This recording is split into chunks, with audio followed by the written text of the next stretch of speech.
So welcome everybody to another Cyberscope Twitter space where we'll be unlocking the secrets of Web3. This time with Darwin Protocol and Kieran, of course. So how are you guys doing today?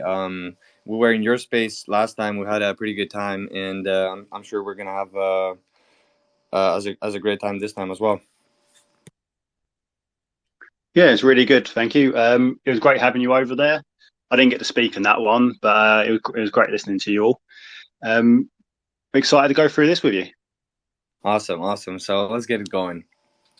First and foremost, I'd like you guys to give us a brief introduction to Darwin Protocol and explain your role in the project.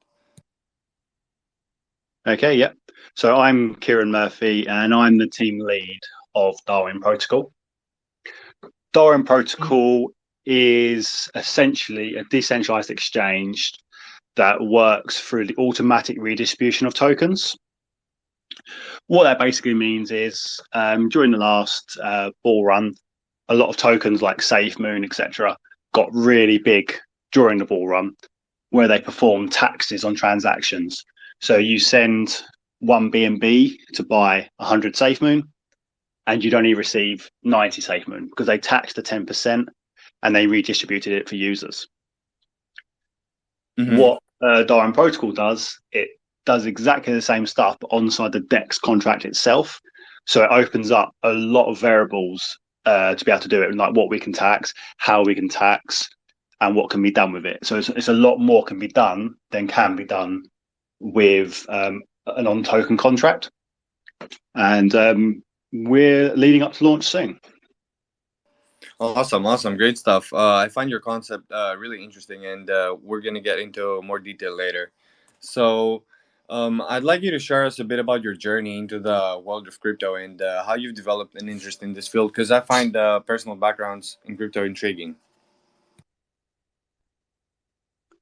Okay, yeah. So I started in crypto and actually developing it and working in it 2 years ago, so like 2021. You know, a lot of people got into crypto, and I looked at the market. I saw how a lot of tokens were taking off, and I got working on my own project then in October 2021. And you know, it's the bear market, so you spend your time building, don't you, in the bear? But I've actually been interested in crypto since the first couple of years of Bitcoin. So I knew about it when it was still, you know, cents, if even that. And I was around when the pizza was bought. And then when Doge was launched, I was one of their first members of theirs in their Discord, sorry, in their Reddit group. And I remember in the Reddit, literally, they used to hand out millions and millions of coins, just like you'd like a post and you get like a million Doge coins to the extent where everyone had so many, they actually funded a NASCAR driver, and it was all the rage around them. So I've been around crypto a long time, but I've never invested. I never mined any. I just liked listening to it and reading about it. But in 2021, that's when I got properly involved and started doing it.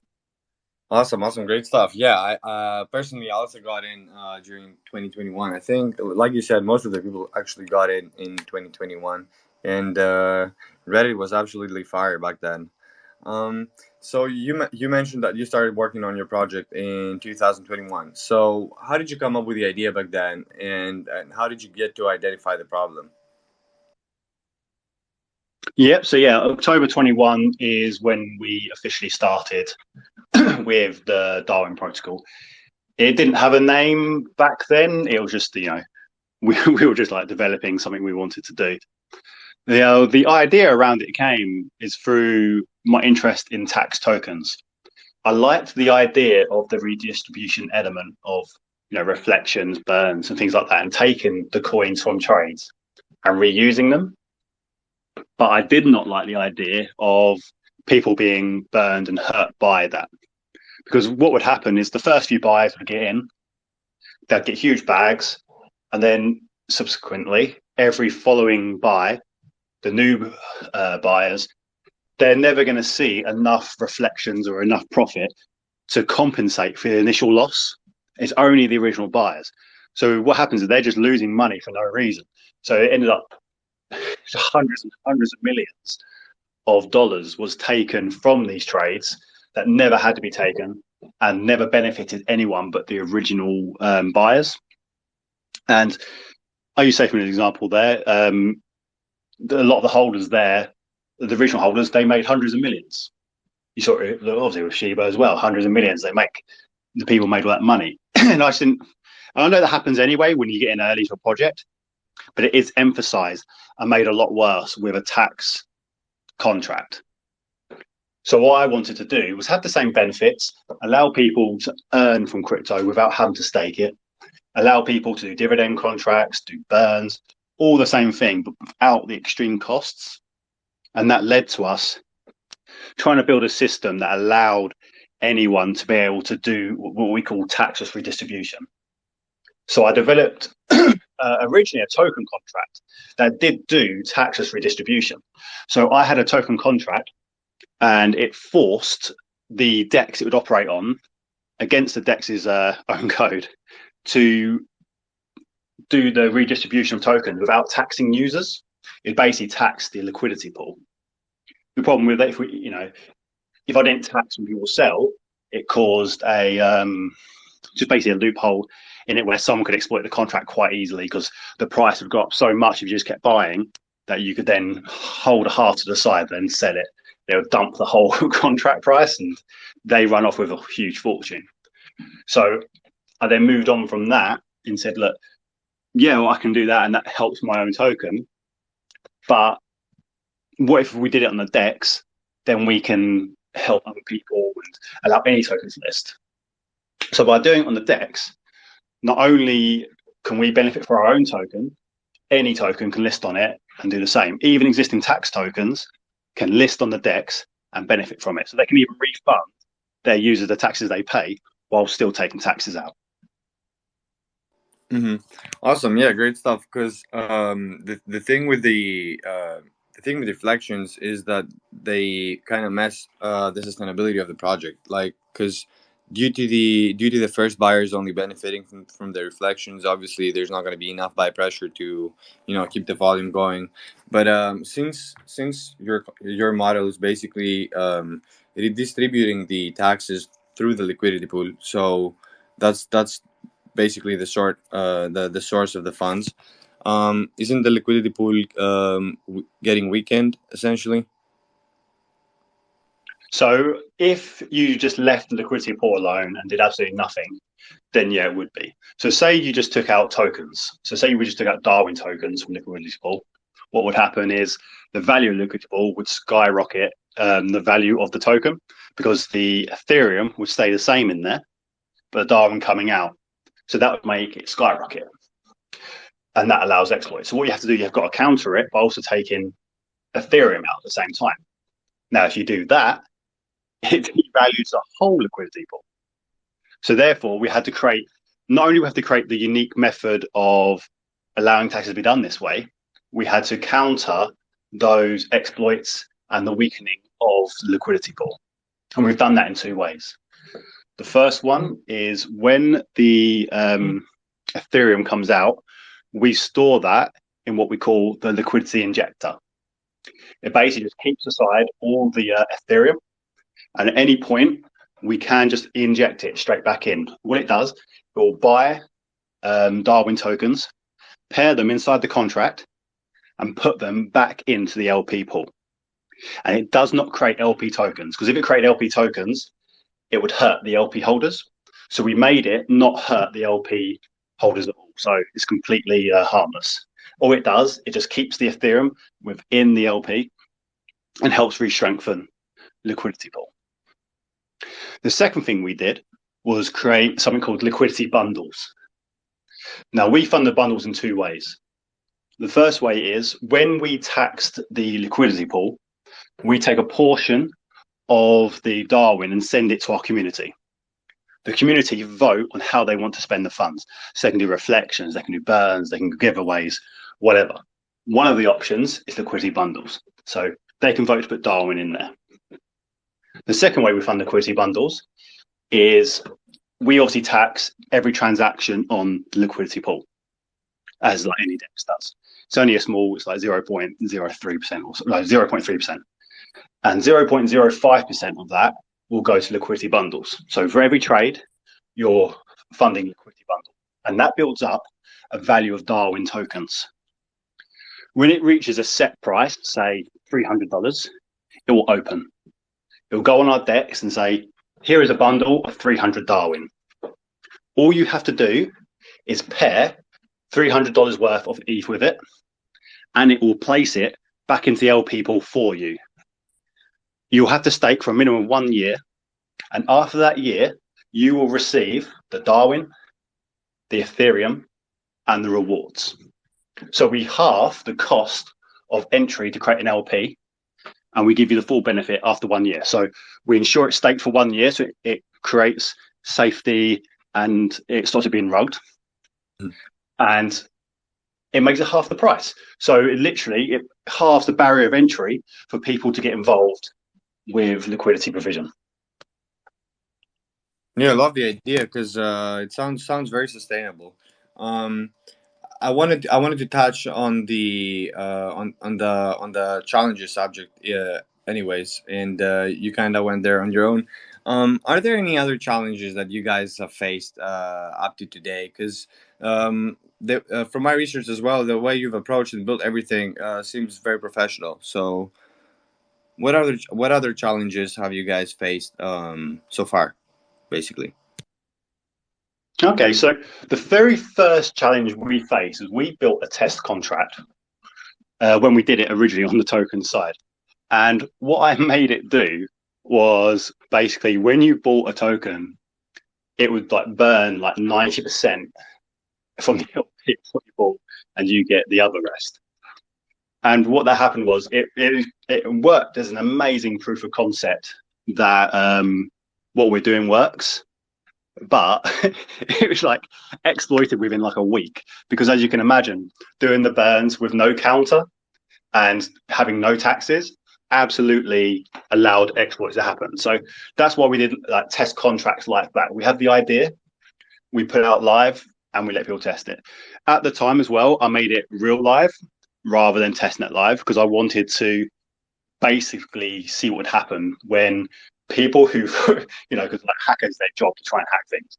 So they're going to be better at doing it than me doing it on testnet. So we put it out there, we let's see what happened. And it got hacked straight away, and it gave us a lot of valuable insight and learning about it. So that was, I'll say, our real first challenge was, okay, yeah, we've had this great idea. We got hacked straight away. How do we go from there? After that, it's more building a team that's sustainable, getting everyone like motivated and going. Because obviously we've been building for almost 2 years now, and we haven't had a source of income. We haven't had anything. We all just believe in the project and have had our eyes set on getting there. So like we've really had to get everyone focused on that and keep everyone motivated. And that's been a real challenge, as you can imagine, when you're not bringing money in. But it shows you how much everyone believes in what we're doing. Yeah, I can only imagine. Since you don't have a source of income for these 2 years, it's really hard to keep a team together. But like you said, on the other hand, the concept of your project is so unique. Personally, I haven't heard of anything similar before. And obviously, you guys been building for 2 years. Requires a lot of time of trial and error to actually come with a solid product. Like you said, that's not going to get hacked. Um, so I wanted to talk a bit about your token next, which I understand will serve as proof of work, right? And but it's not yet launched. So at what stage are you currently at? Okay, yeah. So it's an interesting one. The token itself, the contract's been done for absolutely ages on it. The reason being, it's just a simple token, because the proof of concept is we have an empty token. It's just a normal token. It's got a dividend contract on it, but there's no way of our contract feeding that dividend. So what that means is if we release that as itself, nothing will happen. It will just be a normal token that people trade, and the dividends would be completely ignored. They couldn't send out reflections. Nothing could happen. So to anyone looking at it going, oh, this should be a tax token, it doesn't work. It's broken. And this is why it's proof of concept, because because of our DEX, because of Darwin swap, it will work. It has to use, in combination with Darwin swap, the trades to send the tokens to our dividend collector, which can then send them out to users. So like our swap, like our DAO, like our NFT, the token contract is complete and ready for deployment. We've tested it. There are no issues and we're good to go. We are literally, obviously, we're just doing our mint and then we're launching shortly after. Awesome. So when Darwin launches, you guys are gonna have let's say essentially. So I'll start from zero again. So essentially, it's gonna be taxed. You're gonna be taxed 5%, right? So 2.5 is going to the LP, and then 2.5 is in Darwin tokens, which then go back to the user from the liquidities, right? Then No, that's not what's happening. Okay. So basically, Could you explain it again for the main? I mean, for me yeah. as the community, because it's quite a complex concept. I was doing my research the other day, Yeah. and I was just reading the part where it talks about the taxes and everything, and I got slightly confused. So Yeah. So basically, on a normal token, you can only tax the token itself. So let's say we've got token A. On the token A contract, we say our taxes are 5% buy, 5% sell. You can only receive that 5% of those tokens, nothing else. And you can only get them from the user. On Darwin Swap, you can collect tokens or you can collect the coin that it pairs with. And you can tax the user or you can tax the LP. Or you can do a mixture of the four. So rather than having one option, we've got four options. And we're using Darwin Swap to show the cleverness of how it can be done. So we take 2.5% Darwin and we take 2.5% Ethereum from the trade. No one else can do that. You can only do it with us. When we do that trade, we tax the LP only. So the user pays zero taxes. They don't pay a single penny in taxes. What they spend is what they get. They're never taxed a penny. We then send the 2.5% of Darwin to the community fund, where the DAO will vote on how they want to spend it. And then we send the 2.5% of Ethereum into our liquidity injector. okay, I think I got it now. So the part where I got mixed up is that the user gets taxed first. So the user doesn't get taxed at all. It just gets straight up taxed from the liquidity. I love the concept. That's correct. Yeah, there's no tax on the user whatsoever. We can do it. For example, what we could do, instead of taking 2.5% Ethereum out at the buy, we could tax the user 2.5% Darwin. We could tax the LP 2.5% Darwin. And then when the user sells, tax them 2.5% Darwin. So it levels it out the same way. That is something we considered doing. But I wanted, because I said Darwin's a proof of concept, I wanted to do it completely taxless to show it can be done safely and securely without exploits on the Darwin protocol. But we could do it where we tax some buys, but it has, as long as you equal out the liquidity pool, so there can't be an exploit, then it's fine. Mm-hmm. Okay, gotcha. Thank you so much for explaining everything. You mentioned earlier that your mint is about to go live soon, right? So I'd like to talk about Darwin NFTs and kind of learn everything about them. So besides their aesthetic appeal, how do these NFTs contribute to the overall functionality of your platform? Okay, yeah. So the first and most obvious way is that they are profile pictures for our ecosystem. So if you want to use our DAO or use our swap or anything else we have, you can set your name, but you can't set a profile picture unless you have one of these NFTs, and you can set it to your profile picture. The second way is that on our DAO, we have staking. So when you vote, you have stake tokens and you allocate a percentage of them to vote, which is, like a normal DAO. And the more tokens you allocate, the stronger it is. To reward people for staking and using their tokens for voting, we give them, APR, and it's about 7%. I know some people do like these huge percentages, but I'm qualified in finance, and these like the people to the token teams that do that aren't doing it for longevity. They're just doing it to get people to FOMO in and crash the project. 7% is a very good return rate, and it's reasonable. But anyone who has one of these NFTs, they can increase their multiplier rate from 20 to 50%. On top of that, they can buy little boosters as well, which will increase them further, because we've got the one main NFT, and you can add like minor NFTs on it to increase its strength. But essentially, it's 20 to 50% you can increase your staking rate. So it will literally earn you more money.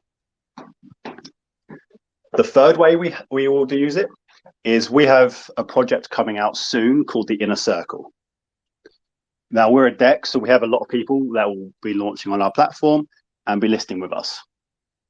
The Inner Circle it's an expression of what we've had trouble with as a token that's looked to launch, where we've done a seed sale, we're now doing an NFT sale, things like that. 90% of people that contact you on Discord, Telegram, LinkedIn, Twitter, whatever it is, they're scams. They say, give us the money. Oh, you pay us half up front. They're scams. They're going to take your money and run. And if they do it, a lot of their audience are bots. They're fake. They're not real. So we've had a lot of experience in weeding that stuff out. So we're going to create a decentralized platform called the Inner Circle, which is a decentralized marketing platform, which allows tokens and teams and marketers and VCs and incubators all to come together and have a decentralized, trustless system to make sure that they're all being matched appropriately, and it's real. They're not scams. It's all backed by the blockchain, so they can't get around it.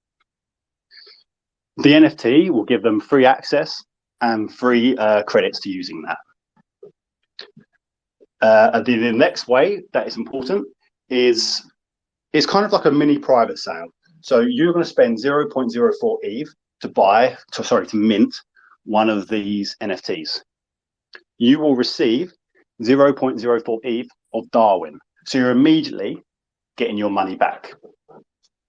On top of that, because we're a DEX, we're always going to have partners launching with us, always have partners offering airdrops and things.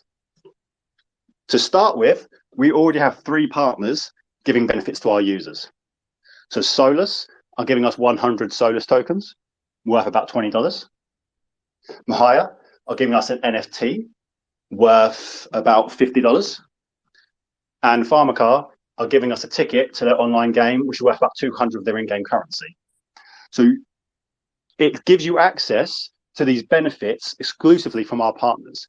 So not only are you going to get them in future airdrops, you're getting them straight away at launch, which means the mint price is already beaten by you're pretty much doubling your money as soon as we launch with the profit you'll make. Sounds like you put a lot of thought in your NFTs, and they sound really attractive. I'm not gonna lie. So what's the process like for if one wants to like mint one, for example? Is it gonna be hard? Is there a wide list, or how does this work? I'll give that to Ray, because he's more the NFT specialist than me, so I'll let him answer that one. If that's okay. Yep, awesome. Yeah, hey, good morning. Again, appreciate being here. Thanks for having us. In regards to the NFT, it's going to be pretty exclusive. There's honestly, there's 360 total on there, and it's going to be a whitelist only mint. So we're encouraging everybody, to jump in the Discord and our follow our various links and do our Zeely competitions with our various partners, so that they can earn those coveted spots. The max mint will be 3 per transaction, so even then you'll only be able to get 3 if you're fortunate enough to get in. So it is kind of exclusive, but that was the intention, at first, was to kind of share this with partners. And, as Kieran kind of pointed out, one of the main utilities is this ecosystem that we're creating, right? Amongst holders where, we have direct connections to VC, and we can kind of avoid some of the pitfalls and some of the scams that, are common in our place. There's a lot of utility in there. And that was kind of the idea. Was to kind of have more of a controlled mint. Yep. Yeah. Sorry, I just did forget as well. One linking to what Ray said. and linking into your previous question about the the benefits, we are, although we're an Arbitrum One token, we are going to mint the NFTs on Ethereum chain. Now, what's going to happen is you're going to get an Ethereum token, and that Ethereum token does two things. One, you're going to get airdropped your Arbitrum One NFTs, that's your voucher. But two, it's also acting as a future redeemable token that when we move cross-chain as well, because obviously as a DEX, we want to have multiple chains, you will get an Evature for Ethereum as well. So you're getting two NFTs for the price of one.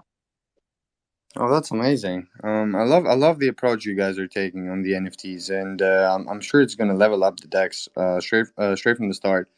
Um, so since we've been talking about your current stage and everything, is it all right if we talk about the seed sale? If you guys are okay. Yeah, sure. Awesome. So, how much did you guys raise during your seed sale, if you don't mind me asking? So the seed sale was obviously, because it's BNB and it varies in value depending on when you go from when you've raised, but it's between $20,000 to $25,000. So it wasn't a huge sale. There was only like a handful of buyers, but obviously they believed in our project enough to give us that money, which we really appreciate. Awesome. Reason I'm asking, because I wanted to ask a few questions from the investor side. Because since you guys are not launched, many would consider investing and whatsoever. But the thing is, I wanted to comment on your numbers essentially, because even the rates you're offering for staking and everything, even the seed sale, everything just sounds really sustainable and shows, how much effort you're putting in to stay around and just not be another project that goes live and then how things are in our space. So, at what price were the seed tokens sold? And just tell us a bit about the vesting process. Is there a vesting process in place?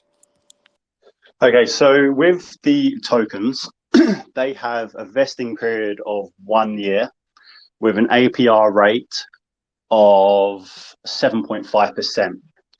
The idea of that is to keep them interested and invested inside their vesting period rather than coming out and each month dumping tokens. So they'll get a slightly higher rate than they would if they were staking on the DAO. It's only 0.5%, but it's enough that the people inside it will feel the extra value. I think it's worth staying in there for longer to bring longevity and make obviously the users feel more comfortable who are buying in. So they get about 25%, I believe, of their tokens up front, and then the rest are vested in. Now, regards to the token price, now the issue with that is when we did the seed sale, we were on BNB and we had a larger supply. We've since cut it down to 85 million and decreased the supply and moved chain. So I can't quite tell you the number or the thing, but their percentage of ownership of the token is something like 1%. It's a low amount. Yeah, it's a really low amount, definitely. Are you guys launching at a higher price, or what's the plan? So we're looking to have a low price, a low market cap. We're not looking to raise too much money. We're looking to raise money that helps make the liquidity pool healthy and enough just to help the project run and get it going. Because our main focus is getting people on the DEX listing ASAP. So the price won't. I'm not sure what the price is yet, but because we're going to discuss it with the Launchpad, Genpad we're looking to work with. So we'll discuss it with them and we'll come up with a suitable number. But the idea is to make something that's accessible to begin with and grows. We don't want it to be pricing people out obviously straight away. We don't want to be greedy. We just want people to be able to get in, come into a nice sustainable project that's going to grow, and it'll get more valuable over time. Okay, that's great. I want to stand to the. I actually, yeah. Sorry, I wanted to stand. I wanted to stand the Genpad for a second. So, Are you planning a regular pre-sale, or considering other options like fair launch, for example, or? Yeah, so we've been discussing it with Genpad.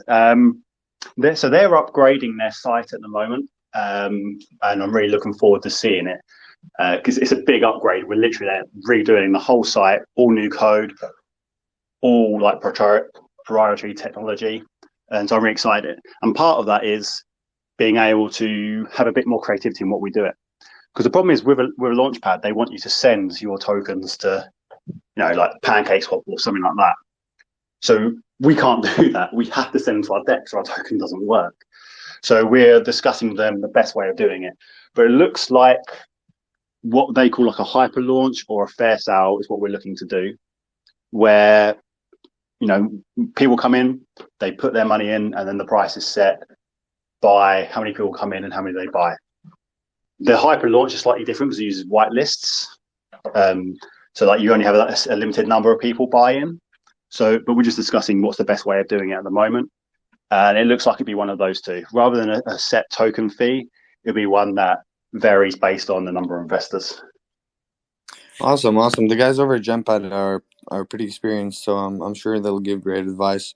So what I wanted to stand on earlier is the projects that have you got any projects basically that are considered listing on your decks, or I'm sure you have a lot of partners. So I've seen you guys have a lot of partners already. So how's that going? Yes, we have. We've been speaking to a lot of people. We've actually been approached by a few blockchains as well that would like us to be on their ecosystem. So they're asking us about doing that, and obviously that brings tokens with them. Ray's actually talking quite extensively with people on the Cardano. We're attached looking at integrating them onto it, and if that happens, there could be some big projects coming over. We can't say too much at the moment. Obviously, our main focus is on the mint, but getting tokens listed is something we are working towards, and that, we're doing partnerships to get them integrated and get them listed with us as soon as possible. Ray, if you want to say anything about the Cardano stuff, you're welcome to. Obviously, I'm not sure what you'll have to say. No, I think you covered it pretty well. The idea here is to be cross-chain and to be able to, benefit a few, as many blockchains as we possibly can. So yeah, that's one of them for sure that we're taking strong looks at, and with some potential larger projects from that chain. Love it, guys. The Cardano integration sounds really pretty big. So I wanna slowly start. So I want to talk about the community. Basically, you guys have worked really hard, and you also run the Darwin community DAO, right? So how do you approach the community? How do you approach community involvement, and why did you decide to have a community controlled liquidity pool? Okay, so one of the things I wanted to do when creating Darwin was rid the space of things like rug pools and things like that. And that's one of the reasons why our liquidity bundles are so good, because you can actually do a fair launch with it, that when you buy your tokens, not only do you buy tokens, because the way liquidity bundles work, you could also own a share of the LP. So it makes a completely decentralized liquidity pool, which makes any token that uses that system unruggable, because you don't have to rely on one team putting the liquidity pool out. You would have to convince the entire community to put it on themselves. So there's something we've looked to do. Now, obviously, where we're brand new, launching in that way isn't really feasible. So the next best thing is to place our LP in the hands of the DAO. It's the DAO's token, not us. We built it, but it's for the DAO.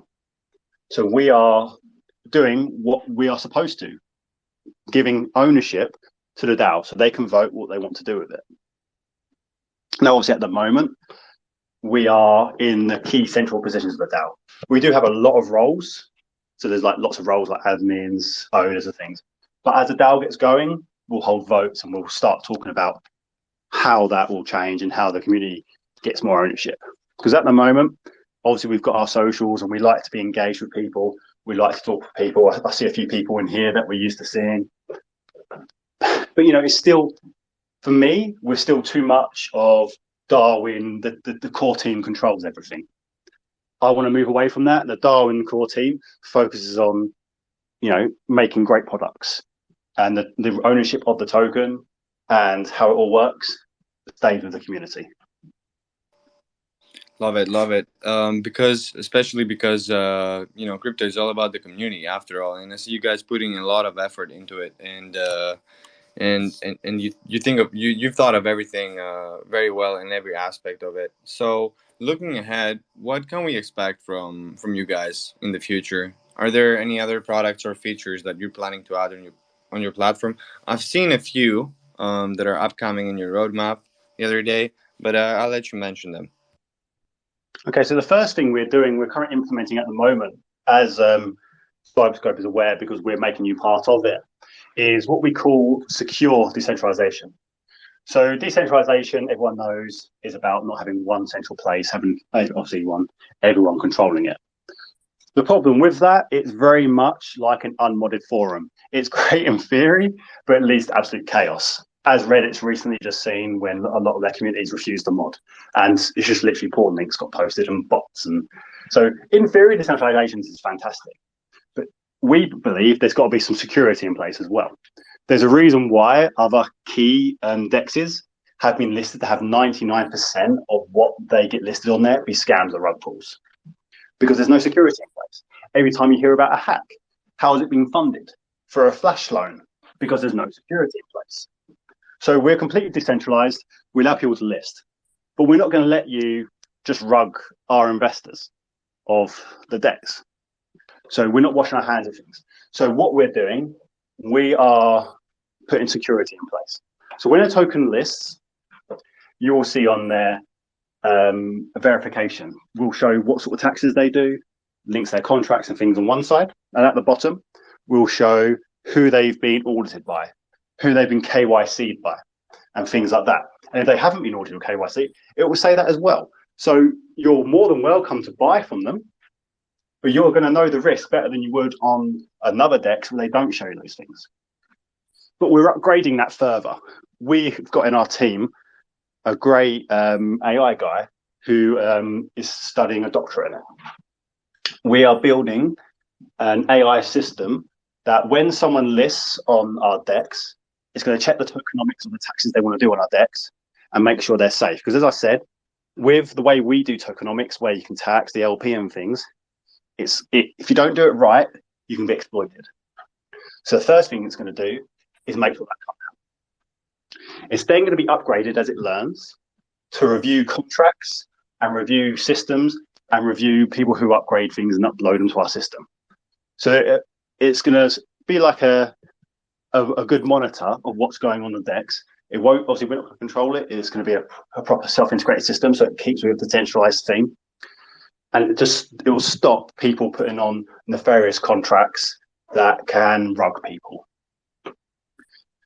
So that's like the first upgrade we're currently in the process of at the moment. So it started off with we're making sure that we show who's audited, who's not, and it's all available on the swap screen. So it's kind of more like a centralized exchange where you have a lot of key information right at your fingertips, rather than the traditional trade. That's it. Like you don't see anything, so it doesn't really help you. The second thing we're doing is the expansion of key systems on the DEX. So we want to allow people to do buy orders and sell orders. So when it hits certain values, they can buy and sell automatically. We want to upgrade the way that people can trade. So not only can you do it where you buy through the DEX and stuff, but we want to have proper verification systems for people trading directly between each other. I know they do exist, but I think we can upgrade them and make them better, just like we have for the DEX. So a lot of peer-to-peer trading with like middlemen and things, we're going to do an upgrade a bit better than that. And then obviously I said about the Inner Circle, which is our marketing launch platform. And eventually we will want to move towards our own blockchain, because having the blockchain makes it easier for taking fees and things on the DEX. There is obviously a lot of stuff going on in between, and a few other little things we're working on. But I think that's a nice overview of what we're looking at the moment. Awesome stuff, guys, and I must I must confess I'm really impressed by what you're trying to build, and I'm really excited to see everything in action. You're definitely going to bring a lot of products on the table, and hopefully just make the overall experience of investors and project owners more sustainable. I mean, in the long run, for sure. I'm not sure. If you guys have any questions, feel free to drop them in the comments real quick, and I can go ahead and ask them for you. But other than that, I'm not sure if you guys want to mention anything else regarding Darwin Protocol. Feel free. Um, but it was great having you, and I'm sure we learned a lot. And like I said, really excited to see everything in action. No, I really enjoyed it. Thank you. Yeah, so the mint's on the 28th of July. We're looking to start the pre-sale and launch of Darwin Swap, hopefully within 2 weeks of that. Obviously, we want to see how the mint goes and collect, our data, collect our thoughts, and then push on from there. Ray, do you want to say anything about the actual collection of the NFTs or anything? Well, the only thing that I would add is just the importance of jumping in our Discord and getting that whitelist role. As I kind of mentioned, there's only going to be 360 available, and to get access to everything that Kieran was talking about here, including the inner circle and the staking, APR boosters and all the other additional things, you're going to want to get in on that as soon as possible. So discord.gg/Darwin protocol is the key to entry. Jump in there, say hello. We got a nice community. And thanks again, as always, for chatting with you guys. It's a lot of fun, and I love the partnership here. The synergy is fantastic. It was awesome, guys. And so, would you perhaps want to comment the Discord link for anyone to join under our space? We urge everyone to join the Discord and hunt for these perks. So it was awesome having you here today, guys. I think Pop just put his hand up. Wait, did you put your hand up, Pop? Oh, there we go. Yeah, I'll go ahead and add him as a speaker. There we go. Hello, Harp.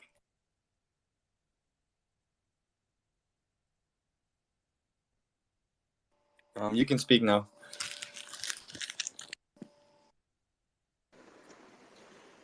Good evening, everyone. Good evening. Good evening. Do you perhaps have a? Hiya. Hi, how are you? Can you hear me? Yeah, we can hear you perfectly. Awesome. I was hearing to this session and quite a lot of information and things, and actually good to hear the things that you have mentioned. I just wanted to wish you best of luck in the things that you are trying to build and objectives. So I have a question that what makes you different, or what are your three key drivers or growth drivers or unique selling proposition that keeps you differentiated from your competition in the long run and the short run as well? That's definitely a great question, but I think we've kind of covered this already. Well, I'll give some quick info if you don't mind. The reason being, not a lot of people know this, but Harp has literally been like a hero in our Discord for like the last few months. I think any leaderboard, Harp is winning. Any questions that we have on the system, Harp is leading them. So I'll give him a few minutes here just to quickly ask his question. I think he deserves it on that one. So the 3 points quickly would be our automatic redistribution of tokens. No one else can do it, and it's protected behind our 4-year license, meaning no one else can copy it. It's the same license Uniswap had that stopped everyone copying them. Second one is our secure decentralization, where we're doing centralization, but it's completely secure. The third one is everything we're building is built specifically for the purpose of making sure of longevity and that our users cannot be rugged, that everything works smoothly, and it's been thoroughly tested over 2 years. We haven't just literally copied Uniswap and thrown it out. This has all been built. Awesome. Thank you, Kieran, and thank you, Harp, for your question. And I really hope you get this NFT, bud. It's definitely really attractive, and I might even consider it myself. Thanks. So if we don't have any other questions, I think we could end the space. It was great having you here, guys, and I look forward to having you in the future again. No, it'd be really great. Thank you. Awesome. and everything runs smoothly, we can have you get on for a few updates. Great. Thank you. I look forward to speaking to you again soon. Yeah, thanks again for having us on. This was great. Thanks, everyone. Thank you, guys. Have a great weekend. Too. Bye.